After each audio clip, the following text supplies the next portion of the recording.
आज की वीडियो की शुरुआत हो रही है हाइड्रोबोरेशन ऑक्सीडेशन रिएक्शन, हाइड्रोबोरानीकरण ऑक्सीकरण अभिक्रिया। Dear students, hydroboration oxidation reaction को हम शॉर्ट में HBO रिएक्शन भी कहते हैं। अब बात ये आती है हाइड्रोबोरेशन ऑक्सीडेशन रिएक्शन का मीन क्या होता है, हाइड्रोबोरेशन ऑक्सीडेशन रिएक्शन हम इसको क्यों कहते हैं। तो देखिए डियर स्टूडेंट्स, हाइड्रोबोरेशन का मीनिंग होता है कि हम एल्कीन में BH3 या फिर B2H6 का एडिशन करते हैं। हाइड्रोबोरेशन का मीन होता है कि हम बोरेन या फिर डाइबोरेन, ठीक है, इसका एडिशन करते हैं और जब एडिशन कंप्लीट हो जाता है ट्राई अल्काइल बोरेन का फॉर्मेशन हो जाता है, उसके बाद हम इसका ऑक्सीडेशन करते हैं, ठीक है। तो इसीलिए हम इसको बोलते हैं हाइड्रोबोरेशन ऑक्सीडेशन रिएक्शन। एक बार फिर से देखिए, hydroboration means addition of BH3 और B2H6 and after the formation of try alkyl borane हम इसका ऑक्सीडेशन करते हैं, इसलिए हम इसको बोलते हैं हाइड्रोबोरेशन ऑक्सीडेशन रिएक्शन या फिर शॉर्ट में HBO रिएक्शन, ठीक है। हिंदी में सुने, देखिए हाइड्रोबोरोनीकरण ऑक्सीकरण अभिक्रिया का अर्थ क्या होता है। हाइड्रोबोरोनीकरण ऑक्सीकरण अभिक्रिया का अर्थ है कि हम इसमें सबसे पहले बोरेन या फिर डाइबोरेन की योगात्मक अभिक्रिया करते हैं, उसके पश्चात जब ट्राई अल्काइल बोरेन का निर्माण हो जाता है फिर हम उसका ऑक्सीकरण करते हैं, ठीक है। तो इसीलिए हम इसको बोलते हैं हाइड्रोबोरोनीकरण ऑक्सीकरण अभिक्रिया।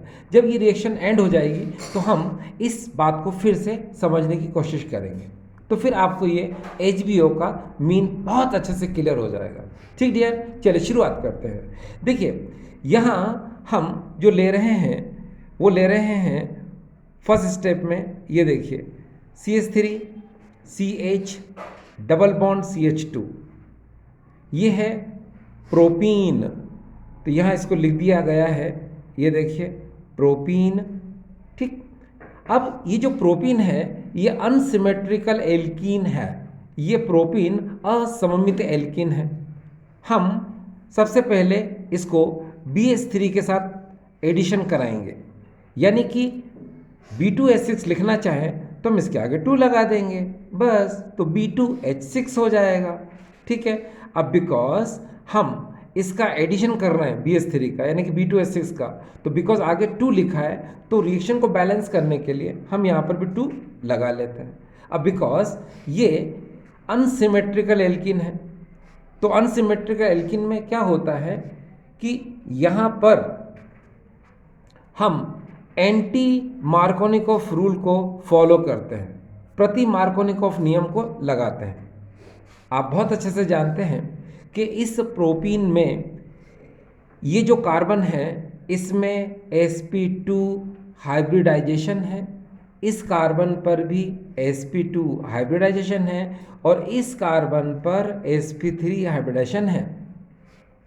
एंटी मार्कोनिकॉफ रूल के अकॉर्डिंग क्या होता है कि वो कार्बन एटम जहाँ पर नंबर ऑफ हाइड्रोजन एटम ज़्यादा होते हैं उस पर पॉजिटिव साइन आता है और जहाँ पर नंबर ऑफ हाइड्रोजन एटम कम होते हैं वहाँ पर नेगेटिव साइन आता है। कहने का मतलब ये है कि यहाँ पर ये जो बोरेन है BH3, तो इस BH3 को हम कैसे लिख सकते हैं, थोड़ी देर के लिए देखिए, हम इसको लिख सकते हैं BH2 और H लिख सकते हैं, तो ये BH3 हो गया। अब इसमें H को मैंने पॉजिटिव और बाकी BH2 नेगेटिव को मैंने क्या किया, नेगेटिव में लिख दिया। अब क्या होगा, यहाँ इस कार्बन पर जहाँ पर sp2 हाइब्रिडाइजेशन है, ठीक है, इस पर नंबर ऑफ हाइड्रोजन क्या है, ज़्यादा है, तो BH2 का एडिशन यहाँ होगा और इस H पॉजिटिव का एडिशन कहाँ होगा, यहाँ। क्यों? क्योंकि एंटी मार्कोनिकॉफ रूल में ज़्यादा हाइड्रोजन वाले कार्बन से पाई इलेक्ट्रॉन कम हाइड्रोजन वाले कार्बन की तरफ जाते हैं, यानी कि ये ऐसे जाएंगे, ये देखिए, ठीक है। तो बस यहाँ पॉजिटिव होगा, यहाँ नेगेटिव होगा, इस पॉजिटिव से ये BH2 जुड़ जाएगा और यहाँ पर इस नेगेटिव से ये H जुड़ जाएगा। तो देखो क्या होगा, यहाँ पर 2 आगे लिखा है, इसमें भी 2 है, तो हम यहाँ 2 आगे लिख देते हैं और फिर यहाँ हो जाएगा CH3, ये हो जाएगा CH2 और फिर यहाँ पर हो जाएगा CH2 और again this is the BH2, ये हो जाएगा यहाँ पर BH2, ये हो गया। ठीक है, अब यहाँ पर इसको हम कहेंगे क्या, प्रोपाइल बोरेन, यानी कि मोनो अल्काइल बोरेन भी इसी को हम कहते हैं। अब ये तो पहली स्टेप हो गई।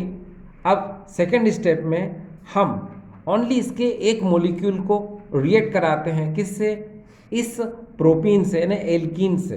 तो हम क्या करेंगे, अब इस प्रोपीन को सबसे पहले लिख लेते हैं, ये देखिए CH3 CH double bond CH2, इस तरह से हमने इसको लिख लिया। अब देखो लिखने के बाद क्या होता है कि हम यहाँ पर ये जो कंपाउंड बना था, ठीक है, प्रोपाइल बोरेन, इसको हम वापस से लिखेंगे। ये देखिए CH3 CH2 CH2 and this is the BH2।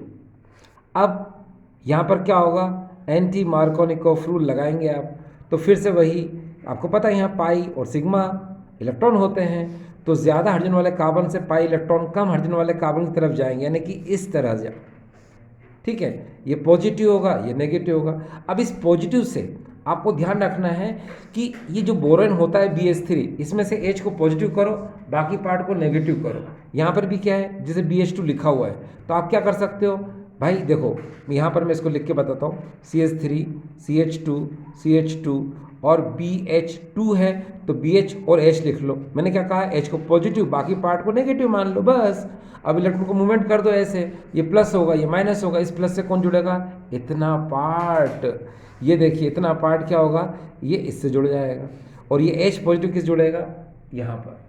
तो क्या होगा, ये देखिए यहाँ पर हो जाएगा CH3, यहाँ हो जाएगा CH2, यहाँ पर होगा CH2, ये देखिए। अब यहाँ पर क्या था BH, तो अब आप क्या कर सकते हो डियर, यहाँ पर BH लिख दो। अब यहाँ पर भी देखिए CH3 CH2 CH2 सेम है, ये भी वही है, तो आप यहाँ पर क्या कर सकते हो डियर, ट्वाइस लगा लो, ट्वाइस। यहाँ पर BH2 CH3 CH2 CH2 and this is the twice, तो इसको बोलेंगे हम क्या, डाई प्रोपाइल बोरेन, यानी कि डाई अल्काइल बोरेन हमें मिल चुका है। फिर हम आगे की तरफ एक स्टेप और है, क्योंकि आपको पता है इस BH3 में जब तक हाइड्रोजन होते हैं तब तक ये एडिशन होता है। तो फिर हम क्या करेंगे, इसको फिर से रिएक्ट कराएंगे, किसके साथ, इस प्रोपीन के साथ। तो एक बार फिर से हम प्रोपीन को ले लेते हैं थर्ड स्टेप में। तो ये देखिए हम यहाँ पर ले लेते हैं CH3 और यहाँ पर ये CH2, यहाँ पर ये यहाँ पर ये CH2, फिर ये CH2 और यहाँ पर ये ट्वाइस और BH। ठीक है, पहले मैंने इसको लिख लिया, आप क्या करें, पहले इसको लिखें बाद में इसको लिखें। मैंने अब लिख लिया है इसको पहले, ठीक है, अब इधर लिख लो इसको। ठीक है, एक ही बात है, ये CH3, ये CH डबल बॉन्ड CH2 और यहाँ लगेगा एंटी मार्कोनिकोव रूल। फिर से वही, ये देखिए यहाँ पर ये डबल बॉन्ड है, यानी पाई और सिग्मा बॉन्ड है, तो क्या होगा, ये पाई इलेक्ट्रॉनों का ट्रांसफॉर्मेशन होगा ज़्यादा हाइड्रोजन वाले कार्बन से कम की तरफ, ये पॉजिटिव होगा और ये नेगेटिव। अब आप खुद देखें यहाँ पर H को आप पॉजिटिव मान लो और बाकी पार्ट को क्या मान लो, नेगेटिव मान लो। तो ये पॉजिटिव पार्ट कहाँ जुड़ेगा डियर, इस H से, और बाकी पार्ट ये कहाँ जुड़ेगा डियर, इस CH2 के साथ। ठीक है, तो क्या हो जाएगा, देखो CH3 जब H यहाँ आ जाएगा तो CH2 अगेन CH2, तो 1 ये हो गया और CH3 CH2 2 ये हो गए, तो टोटल कितना होगा डियर, 3 मॉलिक्यूल्स। तो हम इसको कैसे लिख सकते हैं, ये देखिए CH3 CH2 अगेन CH2 का होल थ्राइस, और यहाँ लिखेंगे हम B। ठीक है, इसको कहेंगे हम क्या, ट्राई प्रोपाइल बोरेन, यानी कि ट्राई अल्काइल बोरेन। अब ये हो जाएगा ट्राई अल्काइल बोरेन, यानी कि हम क्या कर चुके हैं, अभी तक हम कर चुके हैं डियर हाइड्रोबोरेशन, यानी कि हाइड्रोबोरानीकरण कर चुके हैं। अब इसके बाद हमको क्या करना है, ऑक्सीडेशन, यानी कि ऑक्सीकरण करना है। तो चलो हम इसको वापस से लेके आते हैं फोर्थ स्टेप में, किसके लिए, ऑक्सीडेशन यानी ऑक्सीकरण के लिए। चलिए ये फोर्थ स्टेप में लाते हैं इसको, है ना। ये देखिए ये हो जाएगा CH3, यहाँ पर हो जाएगा ये CH2, यहाँ पर हो जाएगा ये CH2, और यहाँ पर हो जाएगा होल थ्राइस और हो जाएगा B। ठीक। अब डियर स्टूडेंट्स एक बात जरा ध्यान से समझें,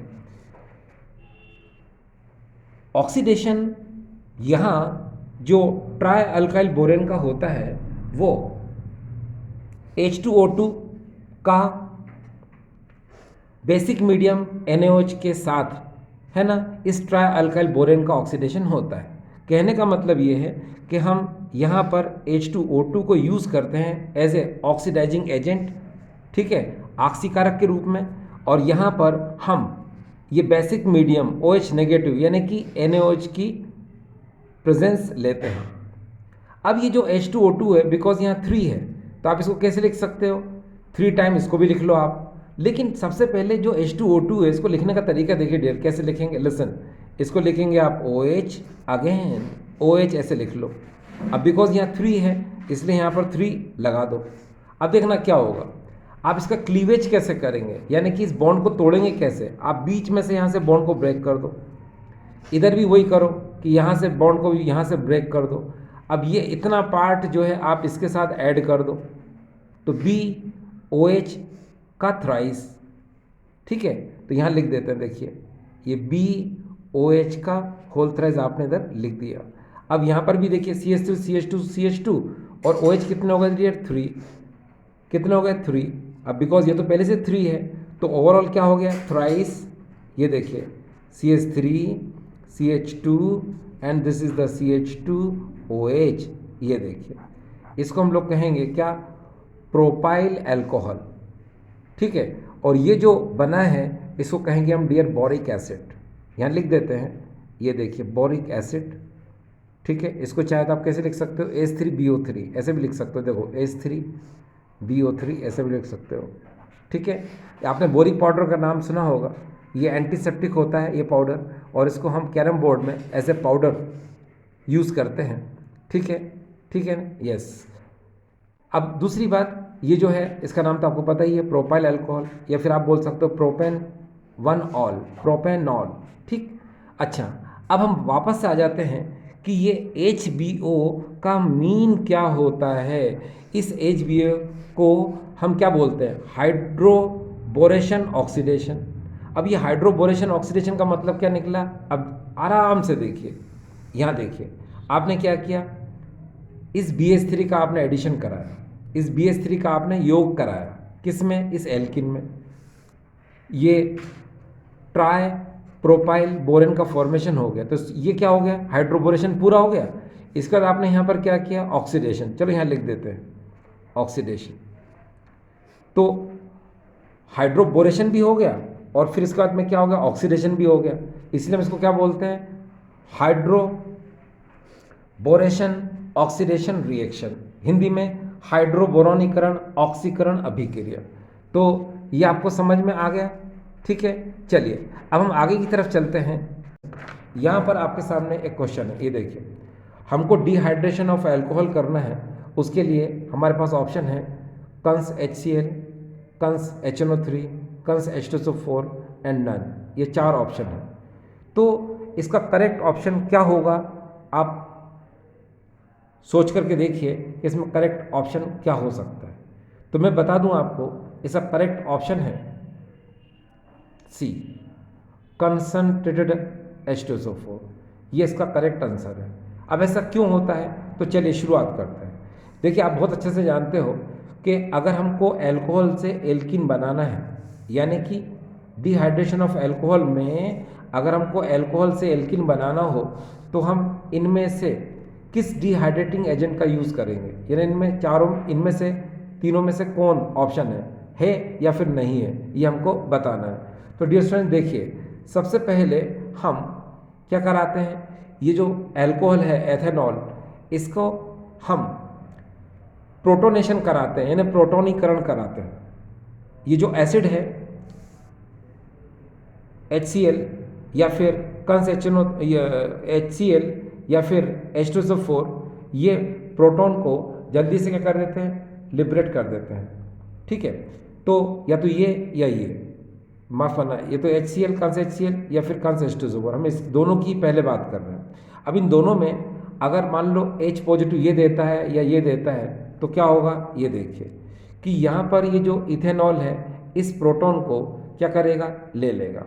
इसने अपना लोन पे इलेक्ट्रॉन दिया और इसको ले लिया और ये प्रोटोनेटेड अल्कोहल बन जाएगा। अब ये जो प्रोटोनेटेड अल्कोहल बन चुका है इसके बाद यहाँ से वाटर मॉलिक्यूल एलिमिनेट हो जाएगा। क्यों, क्योंकि ये जो बॉन्ड है ये वाला ये आगे चला जाएगा तो इसका पॉजिटिव चार्ज यहाँ आ जाएगा, इसके पास 2 लोन पेयर हो जाएंगे इस तरह से और ये वाटर मॉलिक्यूल बन के यहाँ से निकल जाएगा। इसको हम लोग बोलेंगे इथाइल कार्बोकेटाइन। अब ये इथाइल कार्बोकेटाइन बन चुका है।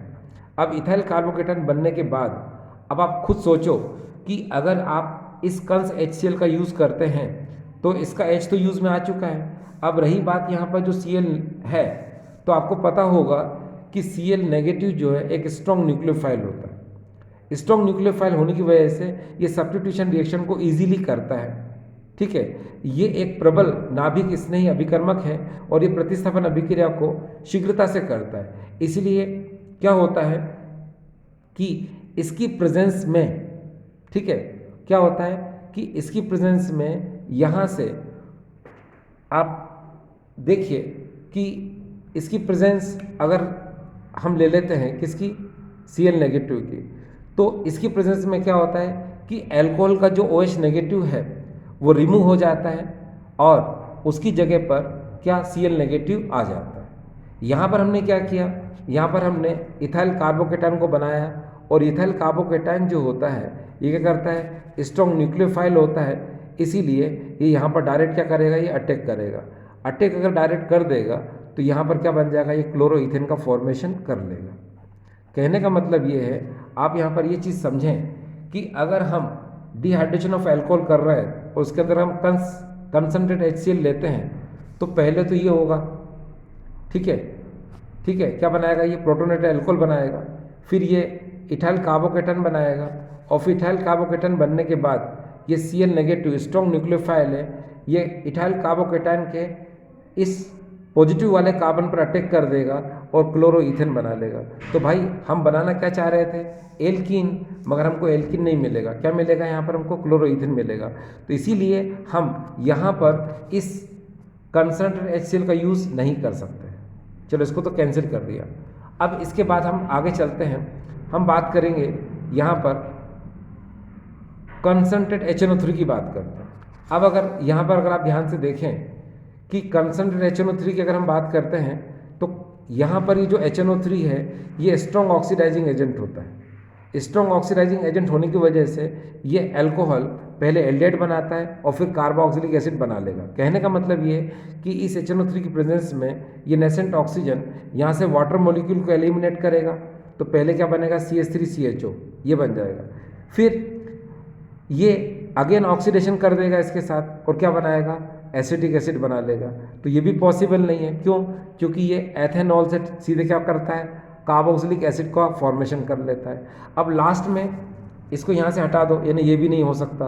अब कौन बचा, कंस H2SO4। अब इस कंसंट्रेट H2SO4 को देखते हैं। आपको पता है कि इस कंस H2SO4 को हम कैसे लिख सकते हैं, H पॉजिटिव और HSO4 नेगेटिव लिख सकते हैं।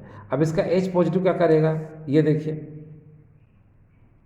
है ना, ये अल्कोहल इसको एक्सेप्ट कर लेगा और प्रोटोनेटेड अल्कोहल का फॉर्मेशन कर लेगा, फिर वाटर मॉलिक्यूल एलिमिनेट करके इथाइल कार्बोकेटाइन बना लेगा। अब उसके बाद यहाँ देखो, ये HSO4 नेगेटिव होता है, ये वीकेस्ट न्यूक्लियोफाइल होता है, यानी कि ये अटैक नहीं कर सकता, यानी कि ये, फिर से सुनिए, ये सब्स्टिट्यूशन रिएक्शन नहीं कर सकता। अब अगर सब्स्टिट्यूशन रिएक्शन नहीं कर सकता, ये वीकेस्ट न्यूक्लियोफाइल है, तो ये क्या करेगा, ये इसमें से प्रोटॉन को एक्सेप्ट कर लेगा। कहने का मतलब ये है कि यहाँ जो CH3CH2 पॉजिटिव है इसको आप कैसे लिख सकते हो, इसको देखो मैं यहाँ लिख के बताता हूँ। इसको आप ऐसे लिख सकते हो HCH, ये H, ये C, यहाँ पर H और ये H और ये पॉजिटिव है। तो ये वाला जो बॉन्ड है ये कहाँ आ जाएगा, ये यहाँ नीचे की तरफ आएगा। जैसे ये बॉन्ड नीचे की तरफ आएगा तो ये प्लस कहाँ चला जाएगा, यहाँ पर, और ये प्रोटॉन बनकर क्या हो जाएगा, ये बाहर निकल जाएगा, जिसको ये एक्सेप्ट कर लेगा। कौन? ये HSO4 नेगेटिव, और वापस से H2SO4 का फॉर्मेशन कर लेगा। लेकिन यहाँ क्या होगा, जब यहाँ से H निकल जाएगा तो आप खुद सोचो, CH, ठीक है, यानी कि यहाँ पर ईथीन का फॉर्मेशन हो जाएगा। ईथीन यानी कि देखो यहाँ पर लिखा हुआ है कि CH3CH2 पॉजिटिव, ये प्रोटॉन को अगर रिमूव करेगा तो यहाँ पर क्या बन जाएगा, ईथीन का फॉर्मेशन हो जाएगा। तो दिस इज द ट्रुथ, ये सही है। तो आपको समझ में आ गया ये इतना, ठीक है। अगर हम जब भी हमारे सामने क्वेश्चन आता है डिहाइड्रेशन ऑफ अल्कोहल, है ना, इन एसिडिक मीडियम, तो आप समझ जाना कि उसका करेक्ट आंसर क्या होगा, कंस H2SO4। ये नहीं हो सकता, ये नहीं हो सकता, और नन तो खैर है ही नहीं। इसका करेक्ट आंसर क्या है, कंसंट्रेटेड H2SO4। ठीक है स्टूडेंट्स, चलिए अब हम अगले क्वेश्चन की तरफ चलते हैं। और अगला क्वेश्चन हमारे सामने है कुछ इस तरह से। देखिए क्या होता है कि कभी कभी ऐसा होता है कि जैसे मान लो हमारे सामने क्वेश्चन आ जाता है CBSE बोर्ड में, explain the following by giving one example Friedel-Crafts acylation of anisole. तो एनिसोल का हमको एसिटाइलेशन या फिर असाइलेशन करना है। तो डियर स्टूडेंट्स, आप बहुत अच्छे से जानते हैं कि देखिए फ्रीडल-क्राफ्ट रिएक्शन में दो ही चीज़ें होती हैं, अल्काइलेशन और सेकंड होता है एसिटाइलेशन। अल्काइलेशन में CH3Cl का एडिशन होता है, और एसिटाइलेशन और एसाइलेशन में CH3COCl या फिर CH3CO CH3COO का एडिशन होता है। अब हमसे कहा गया है Friedel-Crafts acetylation of anisole, anisole में हमको एसिटाइलेशन करना है फ्रीडल-क्राफ्ट रिएक्शन का। तो क्या करेंगे, देखिए बहुत सिंपल है। एनिसोल को हमने ऐसे लिखा, और यहाँ जो CH3COCl है इसको हम एनहाइड्रस AlCl3 की प्रेजेंस में लेते हैं। इसमें आपको ये याद रखना है कि CH3CO ये पॉजिटिव पार्ट होता है और Cl क्या होता है डियर, नेगेटिव पार्ट होता है। और वैसे भी आपको पता होगा halogenation, nitration, sulphonation, Friedel-Crafts reaction, ये सभी इलेक्ट्रोफिलिक सब्स्टिट्यूशन रिएक्शन के एग्जाम्पल हैं।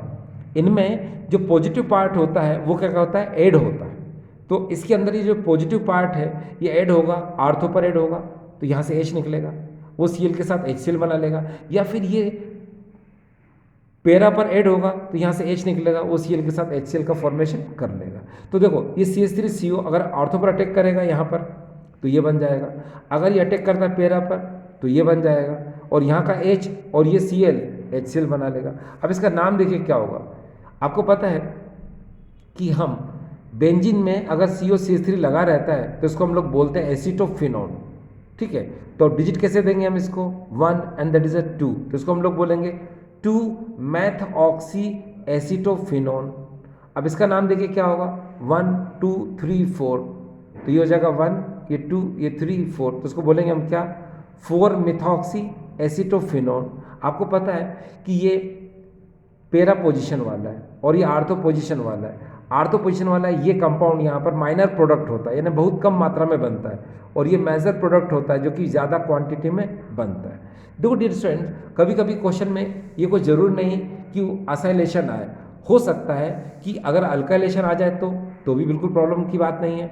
ये एनिसोल आप इस तरह से लिखिए, CH3Cl का एडिशन कराना है, एनहाइड्रस AlCl3 लिखिए। अब CH3Cl में ये CH3 पॉजिटिव पार्ट होता है और Cl क्या होता है, नेगेटिव। बस इसको आर्थो पर अटैक करा दो, एक बार पैरा पर अटैक करा दो, यहाँ का H Cl के साथ HCl बना लेगा। अगर आर्थो पर अटैक करा तो ये बन जाएगा, पैरा पर अटैक किया तो ये बन जाएगा। आपको पता है बेंजीन से अगर CH3 लगता है तो उसको हम लोग टॉल्विन बोलते हैं, तो ये क्या होगा 1 2, तो उसको बोलेंगे 2-मेथॉक्सी टॉल्विन। अगर 1 2 3 4 की बात आती है तो 1 2 3 4, इसको बोलेंगे हम 4-मेथॉक्सी टॉल्विन। इसमें ये पैरा प्रोडक्ट है, ये आर्थो, यानी क्या होगा, ये मेजर क्वांटिटी में बनेगा, बस ये मेजर हो गया। आगे देखिए डियर स्टूडेंट्स, ये नोट को हमें समझना बहुत ज़रूरी होता है। फ्रीडल-क्राफ्ट रिएक्शन में दो चीज़ें होती हैं, अल्काइलेशन एंड असाइलेशन या फिर एसिटाइलेशन। अल्काइलेशन में CH3Cl से रिएक्शन होती है, इसमें CH3 पॉजिटिव होता है, Cl क्या होता है, नेगेटिव, और रिमूव क्या होता है हमेशा, HCl। अगर हम असाइलेशन और एसिटाइलेशन की बात करेंगे तो CH3COCl का जब एडिशन कराते हैं तो CH3CO पॉजिटिव होता है, Cl क्या होता है, नेगेटिव, इसमें HCl क्या होगा, रिमूव होगा। अगर हम CH3COO का अगर हम एसिटाइलेशन कराते हैं तो इसमें CH3CO पार्ट पॉजिटिव होता है, बाकी इतना पार्ट क्या होता है डियर, ये नेगेटिव होता है। तो इसमें निकलता क्या है, हमेशा एसिटिक एसिड क्या होता है, बाहर निकलता है। तो ये डियर स्टूडेंट समझ में आ गया। तो कहने का मतलब ये है कि फ्रीडल-क्राफ्ट रिएक्शन कोई सी भी आप देखेंगे या तो उसमें अल्काइलेशन होगा या फिर उसमें एसिटाइलेशन होगा। ठीक डियर, चलिए अब हम अगले क्वेश्चन की तरफ जा रहे हैं। कभी कभी बच्चे बहुत कन्फ्यूज हो जाते हैं, स्टूडेंट्स बहुत कन्फ्यूज हो जाते हैं कि सर ये फिडल क्राफ्ट रिएक्शन कितनी है। तो आप फिडल क्राफ्ट रिएक्शन वैसे तो काफ़ी बार आप इसको पढ़ते रहते हैं। आप देखो क्या होता है कि फिडल क्राफ्ट रिएक्शन अभी आपने एनिसोल की देखी है, इसी तरह से फिडल क्राफ्ट रिएक्शन क्या है कि आपको फिनोल की भी देखने को मिल जाती है। ऐसे अलग अलग कंपाउंड्स की फिडल क्राफ्ट रिएक्शन होती है। जैसे अगर मैं आपके लिए अगला क्वेश्चन देखूं तो देखो डियर स्टूडेंट्स, ये आपके सामने अगला क्वेश्चन है हमारे सामने। ये देखिए क्या है क्वेश्चन। क्वेश्चन हमारे सामने है right the fiddle craft alkylation of phenol. ठीक है, क्या लिखा है यहाँ पर, right the fiddle craft alkylation of phenol. अब फिडल क्राफ्ट रिएक्शन में कौन सा करना है, अल्काइलेशन, किसका, फिनोल। तो फिनोल का हमको अल्काइलेशन करना है। अल्काइलेशन में आपको पता है CH3Cl के साथ क्या होता है, एडिशन होता है। तो देखो क्या होगा, देखिए यहाँ पर इसकी थ्योरी तो आप लिख ही दोगे, आपकी मोबाइल स्क्रीन पर लिखा हुआ है। Phenols when treated with alkyl halides in the presence of anhydrous LCl3 undergo alkylation to form orthocresol and paracresol। अब देखिए डियर स्टूडेंट्स, यहाँ पर क्या होता है कि ये फिनॉल है, हम इसको CH3Cl से रिएक्ट कराएंगे। ये पॉजिटिव पार्ट है, ये नेगेटिव पार्ट है। इसको हम एनहाइड्रस LCl3 की प्रेजेंस में इसको कराते हैं। ठीक है, आप डियर स्टूडेंट बहुत अच्छे से जानते हो कि बेंजीन से कोई ऐसा फंक्शनल ग्रुप और ग्रुप लगा रहता है जिसमें सिंगल बॉन्ड होता है, तो वो ऑर्थो एंड पैरा प्रोडक्ट का फॉर्मेशन करता है, ये आप जानते हैं। तो यहाँ पर OH में सिंगल बॉन्ड है तो ये नेचुरल CH3 ऑर्थो पर अटैक कराएगा और ये पैरा पर अटैक कराएगा। यहाँ का H Cl के साथ मिलकर HCl बना लेगा। अगर मान लो CH3 ऑर्थो पर है तो उसको कहेंगे हम ऑर्थोक्रिसोल। अगर मान लो CH3 पैरा पर है तो कहेंगे हम पैराक्रिसोल। ये आर्थो पोजीशन पर है तो माइनर प्रोडक्ट है, ये पैरा पोजीशन पर है तो ये मेजर प्रोडक्ट है, यानी ज़्यादा क्वांटिटी में कौन बनता है, ये बनता है। ठीक डियर स्टूडेंट्स, चलिए अब हमारे सामने अगला क्वेश्चन है और ये हमारा आज के वीडियो का आखिरी क्वेश्चन। देखिए डियर स्टूडेंट्स, हमारे सामने क्वेश्चन है, how do you convert the following, how do you convert the following, number 1 phenol to anisole and number 2 ethanol to propan two ol. हमको फिनोल को एनिसोल में कन्वर्ट करना है पहला, और सेकंड एथेनॉल को हमको प्रोपेन टू ऑल में कन्वर्ट करना है। तो देखिए डियर स्टूडेंट्स, सबसे पहले हम फिनोल को एनिसोल में कन्वर्ट करेंगे। तो हमने फिनोल लिया, इसको हम सोडियम हाइड्रोक्साइड से रिएक्ट कराएंगे। तो क्या होता है आपको पता है कि जब भी फिनोल को हम सोडियम हाइड्रोक्साइड से रिएक्ट कराते हैं तो हमेशा सोडियम फिनॉक्साइड का फॉर्मेशन होता है। इसमें करना क्या है आपको, देखिए यहाँ से H, ठीक है, ध्यान दीजिएगा, यहाँ से H और यहाँ से ये देखिए क्या होगा, OH को ले लो आप, यहाँ से वाटर मॉलिक्यूल का एलिमिनेट करा दो। ठीक, तो यहाँ बन जाएगा ये O तो पहले से ही है, Na जुड़ जाएगा तो ये हो जाएगा sodium phenoxide. Sodium phenoxide का फॉर्मेशन हो गया, वाटर मॉलिक्यूल निकल गया। अब अगेन आप इसको CH3Cl के साथ रिएक्ट कराओगे। ठीक है, प्रेजेंस तो आपको पता ही है किसकी होती है, एनहाइड्रस LCl3 की प्रेजेंस होती है ना। फिडल क्राफ्ट रिएक्शन में अक्सर आपने देखा होगा, लेकिन अगर आप यहाँ चाहें, क्योंकि फिडल क्राफ्ट नाम तो है नहीं यहाँ पर, तो आप क्या करा सकते हो, इसको हटा भी सकते हो। ठीक, कोई दिक्कत नहीं।